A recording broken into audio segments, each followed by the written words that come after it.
এখন সেখানে ধরেন সরকারের যদি পে স্কেল দেওয়া হয় তার পাশাপাশি এখানে আমাদের প্রাইভেট সেক্টরগুলো যেটা আছে, বিশেষ করে আমাদের বিভিন্ন গার্মেন্টস শ্রমিক থেকে শুরু করে আপনার যারা বিভিন্ন জায়গায় জব করে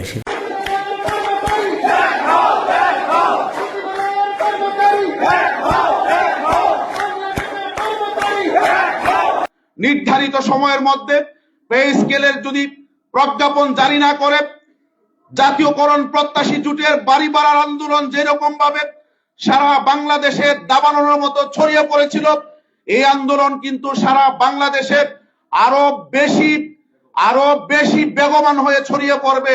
31 জানুয়ারির মধ্যেই আমাদেরকে নবম পে স্কেল দিতে হবে, অন্যথায় না দিলে আমাদের সমস্ত বাংলাদেশ এবং সমস্ত বিশ্ববিদ্যালয় অচল করে দেবো ইনশাআল্লাহ। নবম পে স্কেলের দাবিতে বিক্ষোভ করেছে চট্টগ্রাম মেডিকেল কলেজ হাসপাতালের তৃতীয় চতুর্থ শ্রেণীর কর্মচারীরা। সকালে হাসপাতাল চত্বরে কর্মসূচিতে বক্তারা বলেন, দীর্ঘদিন ধরে দাবি জানিয়েও 20% হারে বার্ষিক ইনক্রিমেন্ট এবং চিকিৎসা ভাতা 10,000 টাকা মিলছে না।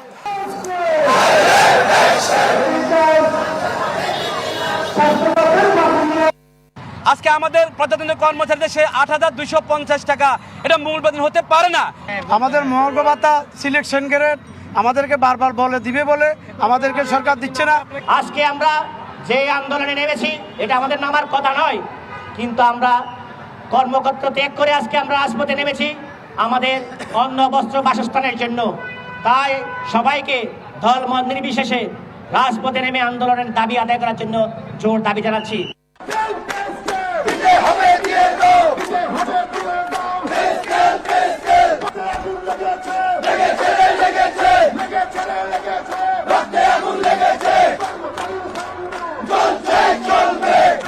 যদি আপনারা আমাদের পে স্কেল না দিবেন আপনাদের সময়ের মধ্যে, তাহলে কেন এই নাটকের অভিনয় করেছেন? আমরা সাধারণ কর্মচারীরা একটি কথাই বলতে চাই যে আমরা আমাদের ন্যায্য অধিকার আদায়ে আমরা কিন্তু সক্রিয়।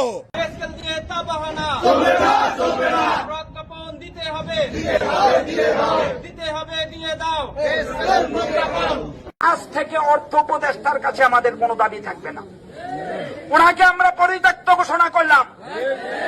হবে বাংলাদেশের সর্বোচ্চ যিনি কর্তা ডক্টর ইউনূস সাহেবের পক্ষ থেকে, কারণ অর্থ উপদেষ্টা ব্যর্থ হয়েছে।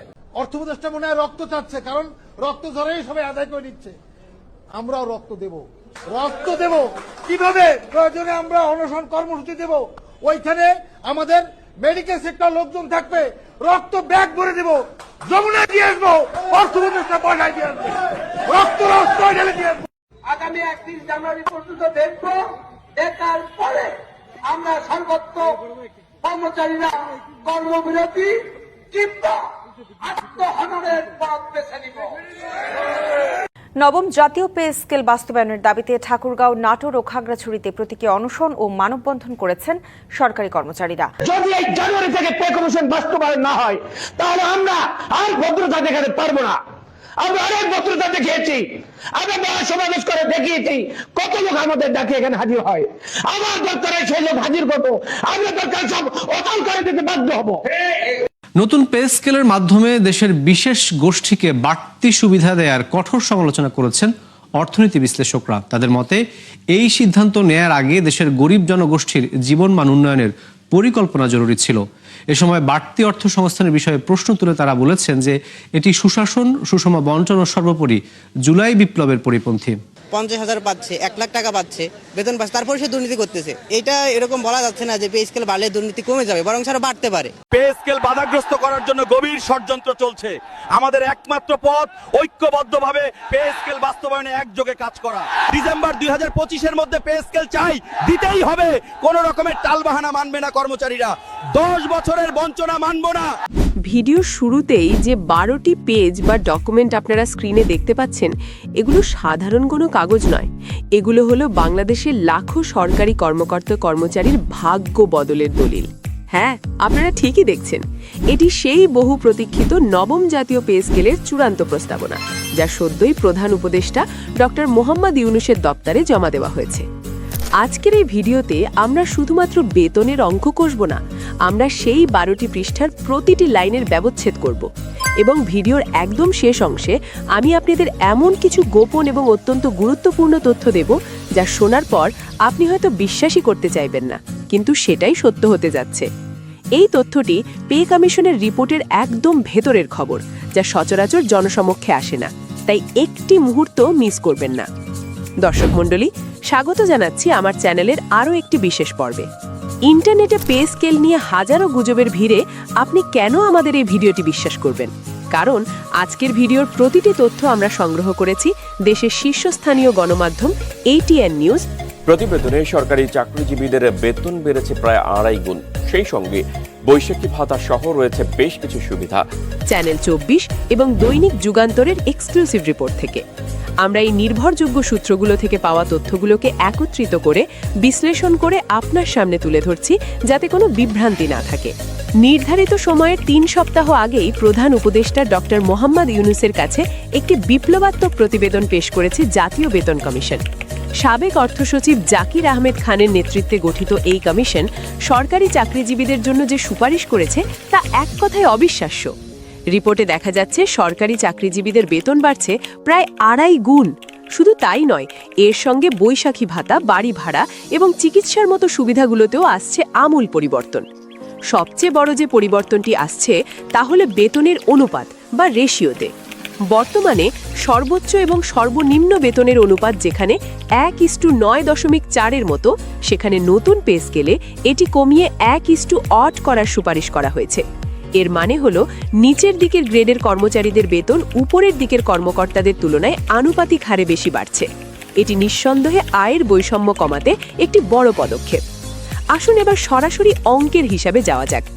ATN নিউজ এবং যুগান্তরের তথ্যানুসারে বর্তমানে একজন সরকারি কর্মচারীর সর্বনিম্ন মূল বেতন বা বেসিক স্যালারি হল 8,250 টাকা, যা দ্রব্যমূল্যের এই ঊর্ধ্বগতির বাজারে সংসার চালানো প্রায় অসম্ভব।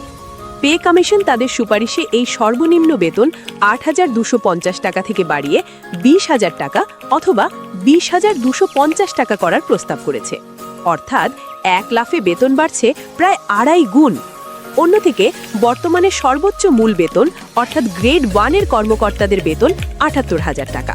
নতুন প্রস্তাবনায় এই সর্বোচ্চ বেতন বাড়িয়ে 1,60,000 টাকা করার সুপারিশ করা হয়েছে। অর্থাৎ শীর্ষ পর্যায়ের কর্মকর্তাদের বেতনও দ্বিগুণের বেশি বাড়ছে। দর্শক, আপনারা যারা বিভিন্ন গ্রেডে চাকরি করছেন তারা নিশ্চয়ই অধীর আগ্রহে অপেক্ষা করছেন আপনার গ্রেডে বেতন কত হতে পারে তা জানার জন্য। দৈনিক যুগান্তরের প্রকাশিত রিপোর্টের ভিত্তিতে আমরা এখন 20তম গ্রেড থেকে শুরু করে প্রথম গ্রেড পর্যন্ত প্রতিটি ধাপের প্রস্তাবিত বেতন কাঠামো তুলে ধরছি। খুব মনোযোগ দিয়ে লক্ষ্য করুন। শুরু করছি 20তম গ্রেড দিয়ে। বর্তমানে এই গ্রেডের মূল বেতন 8,250 থেকে 20,010 টাকার স্কেলে। প্রস্তাবিত স্কেলে মূল বেতন শুরুই হবে 20,000 টাকা থেকে এবং সর্বোচ্চ স্কেল গিয়ে ঠেকবে 48,800 টাকায়। চিন্তা করুন, একজন অফিস সহায়কের এন্ট্রি লেভেল স্যালারি হবে 20,000 টাকা। 19তম গ্রেড, বর্তমানে 8,500 টাকা। প্রস্তাবিত স্কেলে এটি বেড়ে দাঁড়াচ্ছে 18,000 থেকে 48,600 টাকা। নোট, এখানে গ্রেড অনুযায়ী সামান্য সমন্বয় হতে পারে, তবে কমিশন 20তম গ্রেডকে ফোকাস করে নিম্নতম 20,000 ফিক্সড করার প্রস্তাব দিয়েছে, তাই 19তম গ্রেড এর সামান্য উপরেই থাকবে। যুগান্তরের রিপোর্ট অনুযায়ী 19তম গ্রেডের প্রস্তাবিত শুরু 18,000 থেকে 48,600 বলা হলেও নিম্নতম বেসিক 20,000-এর নীতির কারণে এটি 20,500 বা তার বেশি হওয়ার সম্ভাবনা প্রবল।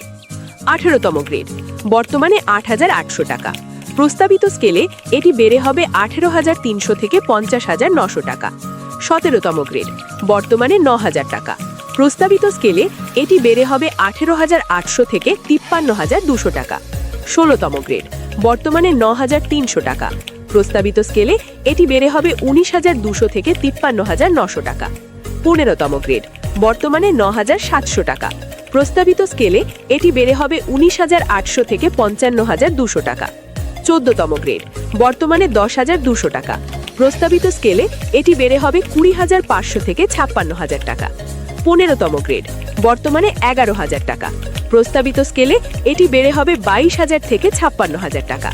লক্ষ্য করুন, 13তম গ্রেড থেকেই বেতনের জাম্পটা বেশ বড় হচ্ছে। 12তম গ্রেড, বর্তমানে 11,300 টাকা।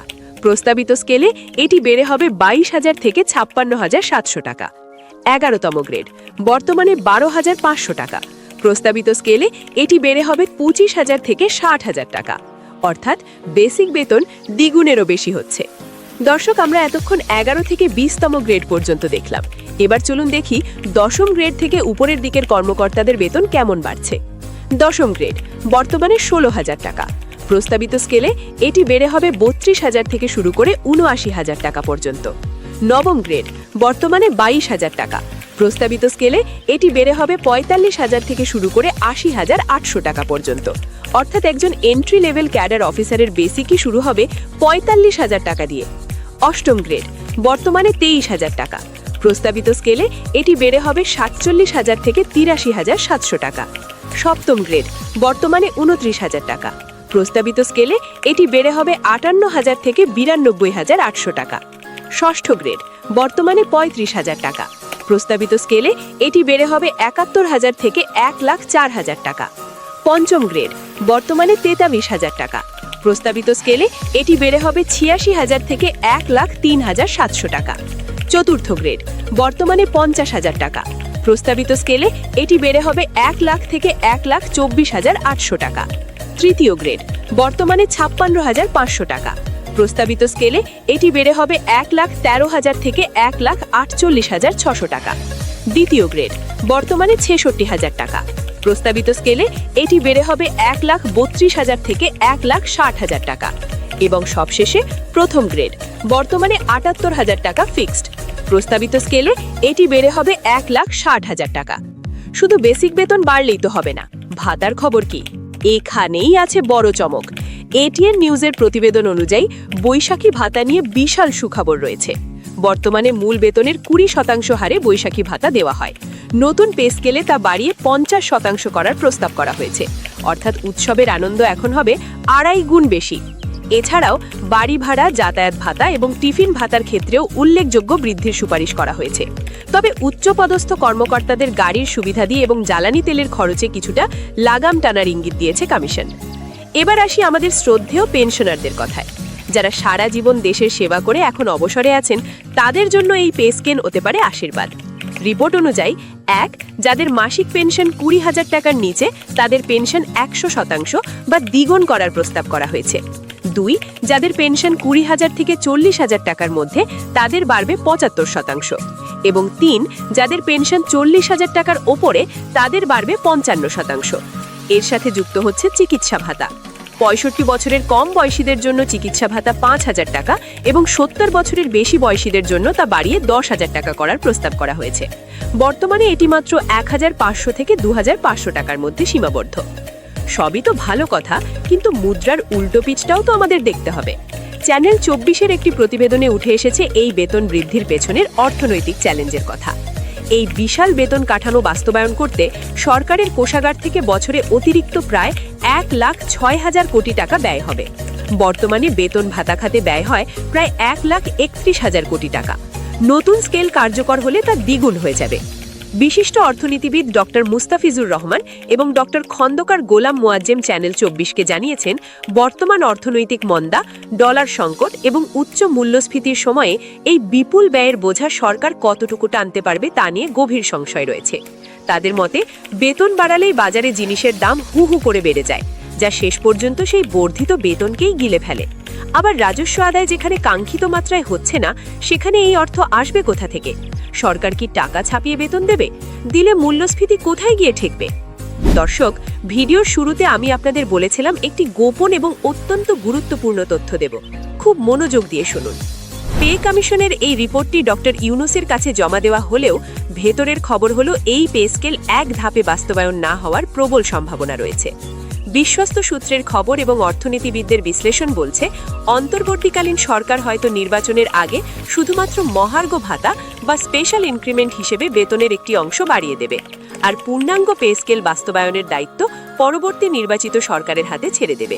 কেননা হুট করে 1 লাখ কোটি টাকা বাজারে ছাড়লে যে হাইপার ইনফ্লেশন বা অতি মুদ্রাস্ফীতি তৈরি হবে, তা সামাল দেওয়া এই মুহূর্তে অর্থনীতির জন্য আত্মঘাতী হতে পারে। তাই আপনি যদি ভাবেন আগামী মাস থেকেই দ্বিগুণ বেতন পাবেন, তাহলে আপনাকে একটু ধৈর্য ধরতে হতে পারে। রিপোর্ট জমা মানেই কিন্তু গ্যাজেট পাস নয়, এটি এখন অর্থ মন্ত্রণালয় এবং ক্যাবিনেট মিটিংয়ে যাচাই বাছাই হবে। পরিশেষে বলা যায় নবম পে স্কেলের এই প্রস্তাবনা সরকারি চাকরিজীবীদের জন্য নিঃসন্দেহে স্বপ্নের মতো। 20,000 টাকা সর্বনিম্ন বেতন এবং 1,60,000 টাকা সর্বোচ্চ বেতন শুনতে দারুণ লাগছে, কিন্তু এটি বাস্তবায়ন করতে হলে সরকারকে রাজস্ব আয়ের অলৌকিক কোনো পথ বের করতে হবে। আপনার কি মনে হয় এই মুহূর্তে কি পূর্ণাঙ্গ পে স্কেল বাস্তবায়ন করা উচিত, নাকি দ্রব্যমূল্য নিয়ন্ত্রণ করা বেশি জরুরি? আর 20,000 টাকা বেতন কি বর্তমান বাজারের জন্য যথেষ্ট? কমেন্ট করে আমাদের জানান। পরবর্তী আপডেটে আমরা জানাবো কবে নাগাদ এই রিপোর্ট গেজেট আকারে পাশ হতে পারে।